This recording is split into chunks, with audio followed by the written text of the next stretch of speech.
Knowing the Earth. The Earth is a huge planet. It is too big to study easily. Therefore, we need something to study the Earth easily. Geographers have found the solution of this problem in a globe and a map. Let us learn about them. Globes. A globe is a model or replica of the Earth. A globe shows what the Earth actually looks like. It shows lands and oceans on the Earth in proper shape and size. A globe has some advantages. A globe can be spun to observe how the Earth actually spins. On a globe, countries, landmasses, and water bodies appear in original shape. A globe has some disadvantages too.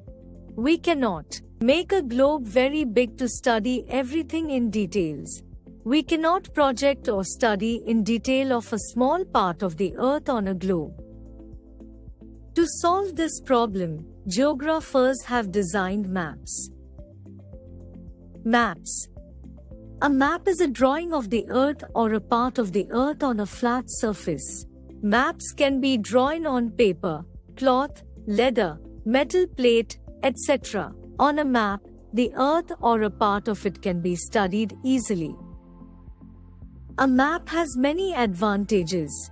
A map can be drawn in different sizes as per the requirement.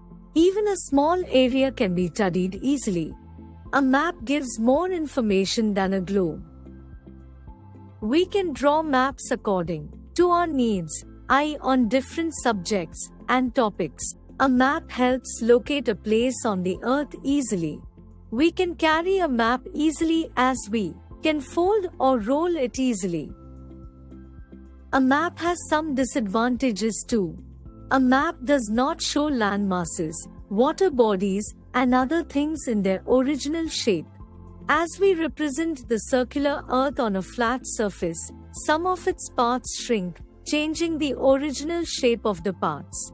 Peel an orange without tearing it into pieces. Now, flatten the orange skin. You will see that some wrinkles appear on it. The same thing happens to a map.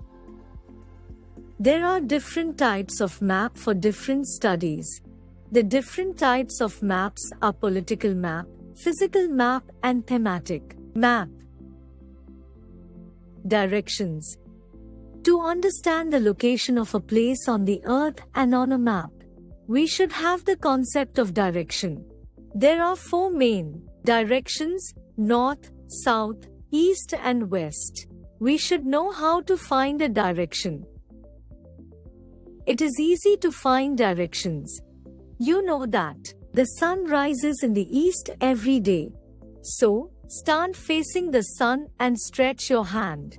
Now, remember, you are facing towards east and your back side is west. East and west are opposite sides. Your left side is north and your right side is south. North and south are opposite sides. We write N for north, S for south, E for east, and W for west. The top of a map is always north. A map has an on it indicating north direction.